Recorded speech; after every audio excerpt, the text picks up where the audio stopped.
Hello mga manay! Good evening sa ating lahat. So kararating lang namin mga manay gikan sa pagsamba. So dito ako ngayon sa car washingan kasi si Mr. ay nagsusugba ng isda. Ayan.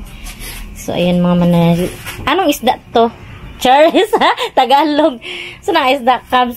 Ay bangus. Bangus yung sinusugban niya mga manay. Dumating kasi si Mr. So dito kami sa harap mga manay. Dito sa car washingan kami nagsusugba. Ayan. So, kasi wala na namang magka-carwash at saka bakanting lote lang naman to. So, dito si Mr. nag-carwash. So, ayong carwash namin, enough na namin para makasave tayo ng kurente. So, yan, magbihis muna ako mga manay.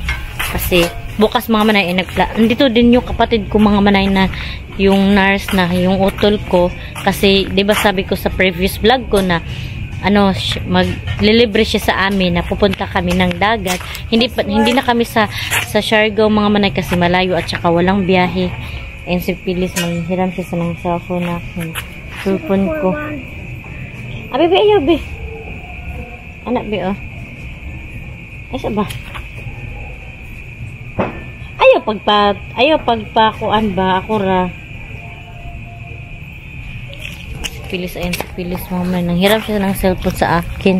Kasi hindi yan siya maka-cellphone palagi mga manay. So yan, pasok muna tayo mga manay kasi magbihis muna ako.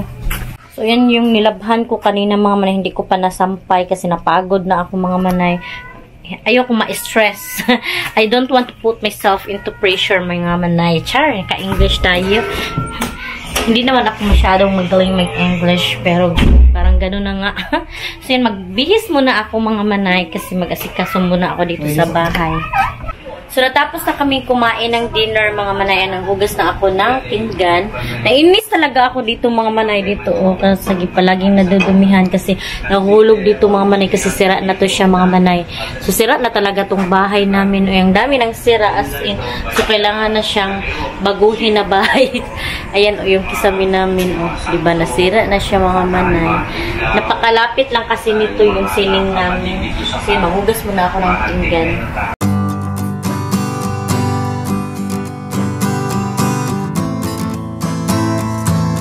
So, hello mga manay. So, natapos na akong naglinis dito sa bahay. Nagsilhig ng walis mga manay. So, may bago pa lang gamit si Mr. Paglalagyan ng kanyang sapatos at saka mga kalo, mga nanay. Ayan, oh. Talaga ni Mr. Napaka-arrange talaga ng gamit niya. Ayan. Mga sapatos, so bigay sa kanya. Mga sombrero, mga manay. Ano to? Hindi ko alam kung paano buksan mga manay. Ayan, bago niyong paglalagyan. So, magtupi ako ngayon, mga manay. Ayan, tupiin. So, ako yung magtupi kasi wala naman akong ginagawa ngayon. Bukas na ako mga manay. Bukas na ako ano ba yan? I-plaster ko muna tong camera. Bukas na ako magsampay ng mga nilabhan ko kanina.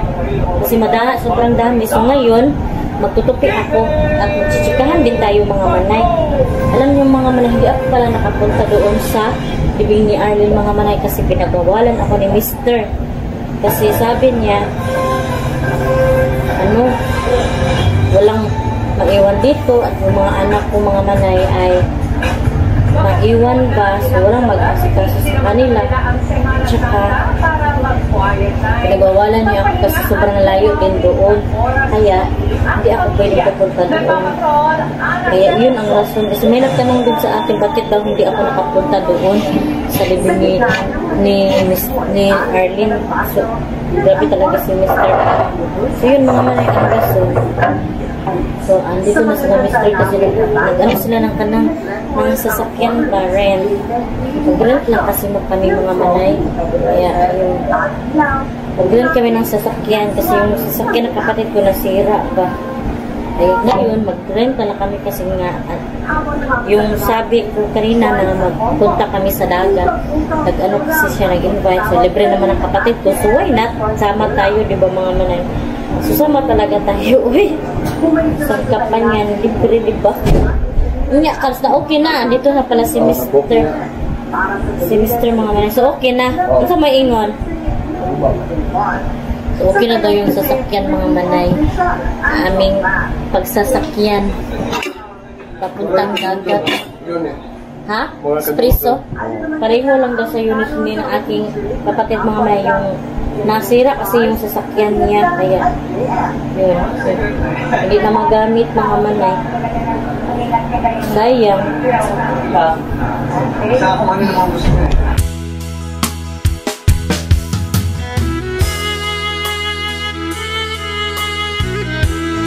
Nakat yung video ko mga manay tinime-slap ko na lang mga manay. Binilisan ko yung pag-video ko mga manay kasi si Phyllis kasi may ginagawa so may kinausap siya sa akin. Kaya yun, pinutol ko muna. Yan mga manay. So, kailangan, ako lang kasi mag-isa dito na galaw-galaw dito sa bahay, pero si Ate Fiona naggalaw-galaw din naman siya mga manay, tumutulong siya dito sa bahay. Kaso mga manay, gusto ko kasi ako lang talaga yung tupi kasi hindi niya ma-plaster talaga masyado ba, parang, pero kaya gusto ko ako na lang magtupi isa siya kasi hindi ma-plaster masyado. Yun. Marunong naman siya magtupi mga manay doon sa kanyang kwarto. Tinutupi niya kapag hindi naman plaster. Kasi ang bibig ko talaga mga manay abot kapitbahay kapag hindi niya maayos yung niya kwarto. Lagi akong yaw-yaw ba ang tawag niyan mga manay? Tagalog, hindi ko alam basta yung boses ko abot kapitbahay mga manay, kaya gusto ko kasing marunong si Ate Fiona sa gawaing bahay. So yun mga manay, pinaalis ko si Phyllis mga manay kasi maingay yung laruan niya mga manay. Pasensya na kayo kung may narinig kayo na laruan niya ba, pinaalis ko pinapunta ko siya dun sa malayo kasi baka marinig yung ingay na kanyang laruan. Kaya, ayan. Pinagalitan ko si Phyllis kasi ang ingay kasi mga manay. Nag-vlog tayo dito tapos ang ingay-ingay niya. Hindi na tayo marinig.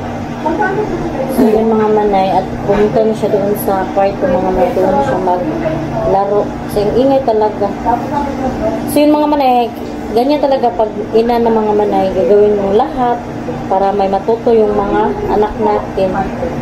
At kailangan talaga nating sanayin sila sa gawaing bahay at saka i-train sila mga manay habang bata pa sila ay i-train sila ng gawaing bahay at saka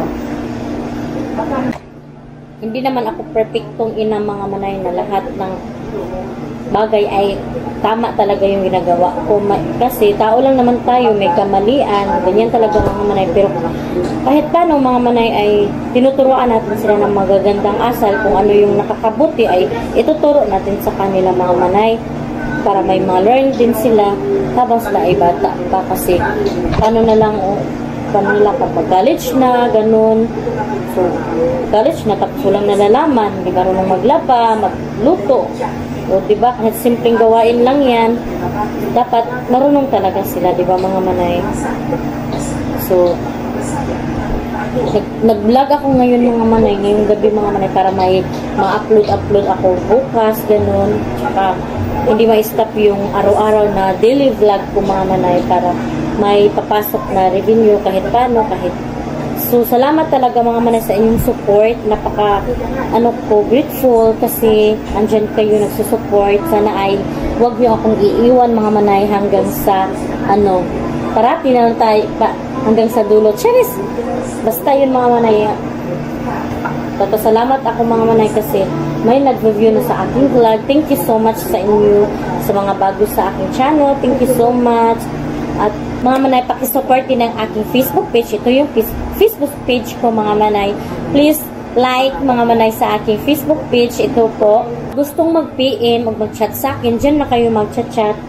Kasi yan lang yung page ko mga manay. Nag-iisang page ko lang yan. So, thank you so much talaga sa mga nag-follow, sa mga nag-like. Ina-appreciate ko yun. Kunti pa lang kasi yung nag-like sa aking page mga manay. Kaya i-flex ko yung ano ko, page ko mga manay. So, siguro mga manay, dito ko na lang muna i-end ang aking vlog. Thank you so much sa mga nanonood. Sa mga hindi pa nakasubscribe, please subscribe my YouTube channel and click the notification bell para updated din kayo sa aking next video. See you in my next vlog mga manay. Bye-bye and God bless. Ingat po kayo parati.